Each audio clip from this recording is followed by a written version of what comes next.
Salve a tutti, in questo tutorial vi insegnerò come stendere la carta quando a volte si presenta come nella foto che qui vi mostro.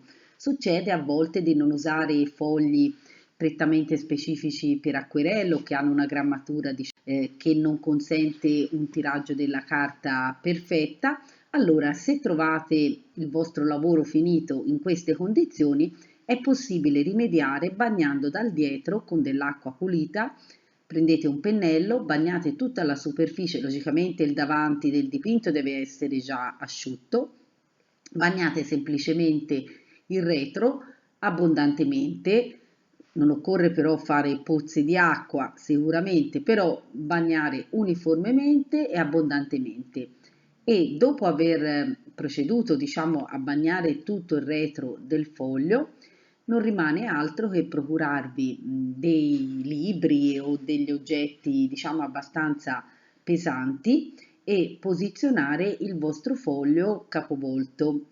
Praticamente meglio sarebbe anche applicare dei libri, tipo in questo caso, che hanno una copertina plastificata, oppure potete usare anche tipo carta da forno per intervallare, diciamo, il libro direttamente dal dipinto. Dopodiché lo tenete per diverse ore, anche giorni, volendo. Andrete poi a rimuovere gli oggetti che avete messo sopra e vedrete che il foglio è perfettamente stirato. Questo serve appunto quando si vuole rimediare a un danno, però si può anche preparare in un certo senso la carta per acquerello precedentemente, proprio perché non avvengano questi problemi. Occorre evitare appunto che ci siano increspature e pericolose curvature nella carta. Come si fa? Innanzitutto non sempre la carta d'acquerello va tesa prima di essere utilizzata. Per esempio, già se uno usa una carta che è 600 grammi non necessita assolutamente di essere tirata o trattata. Questo dipende logicamente dalla composizione dei fogli, se sono più o meno di cotone, dal loro spessore appunto e la loro reazione proprio a contatto con l'acqua, perché avviene sempre un processo di espansione e contrazione praticamente delle fibre proprio mentre noi stiamo dipingendo. I migliori album di carta proprio per acquerelli, che sono veramente di alta qualità, hanno i fogli proprio espressamente realizzati per resistere proprio all'umidità. È necessario quindi che noi prepariamo il nostro supporto in vari modi, soprattutto in vari casi, nel senso che all'aumentare delle dimensioni del foglio sicuramente necessita una maggiore attenzione, al diminuire della quantità di cotone presente, anche questo ci richiede di prepararlo, e al crescere anche della quantità di acqua che noi andremo a utilizzare durante la nostra pittura ad acquerello. Se non c'è scritto niente nel vostro album da disegno, vuol dire che è cellulosa, altrimenti quando è di cotone viene generalmente indicato con cotone 100% oppure 50%, 25% e così via. Che cosa ci può occorrere per il nostro tiraggio della carta? I materiali sono un foglio di carta da acquerello, una bacinella, potete usare se no anche il lavandino oppure la vasca da bagno, l'importante è che sia un contenitore che possa contenere in dimensioni il vostro foglio d'acquerello, logicamente dell'acqua, poi vi consiglio una tavoletta di legno oppure di cartone, del nastro telato o vedremo anche uno scotch di carta, ma meglio ancora se no la carta quella pregommata, delle forbici e poi una spugna.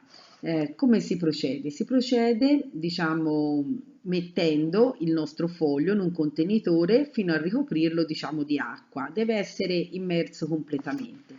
Occorre, per esempio, per una carta di 300 grammi si può tenere fino a mezz'ora. Altri fogli, un massimo, se sono di grammatura inferiore, massimo 3-4 minuti. Non è che possiamo tenerli in acqua molto tempo, altrimenti si disfa. Una volta che è stato in acqua per il tempo sufficiente, noi lo sgoccioliamo, lo posizioniamo su una tavoletta e delicatamente togliamo l'acqua in eccesso. Possiamo utilizzare per esempio una spugna. Poi bisogna fissare il nostro foglio di carta su un supporto. A volte lo scotch non attacca se la tavoletta è bagnata e quindi vi consiglio per esempio di usare questo nastro che è una carta pregommata. Oppure se non avete questo potete usare una puntina da disegno per fermarlo, diciamo. Bisogna aspettare poi che la carta asciughi completamente. Considerate che per un foglio da 300 grammi a volte occorre anche un giorno prima che sia completamente asciutto. Logicamente al diminuire dello spessore del foglio si asciuga molto più rapidamente, però dipenderà molto anche dal tasso di umidità dell'ambiente, dalla temperatura proprio dell'ambiente circostante e considerate che una volta asciutto è possibile a questo punto iniziare a dipingere sul foglio che abbiamo preparato.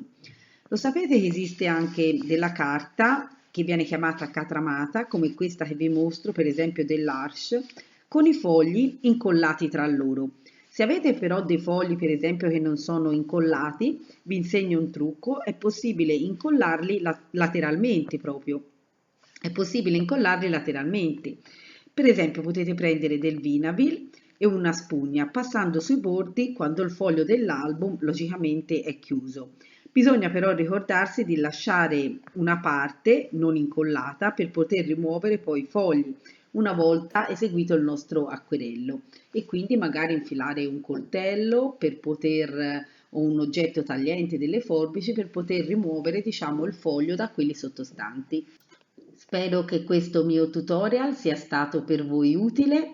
Vi invito a seguirmi, a attivare la campanella, a mettermi un like e se avete richieste particolari potete chiedermele, se mi è possibile le esaudirò riguardo proprio ad argomenti, a tecniche che vi interessa apprendere. Grazie per avermi seguita.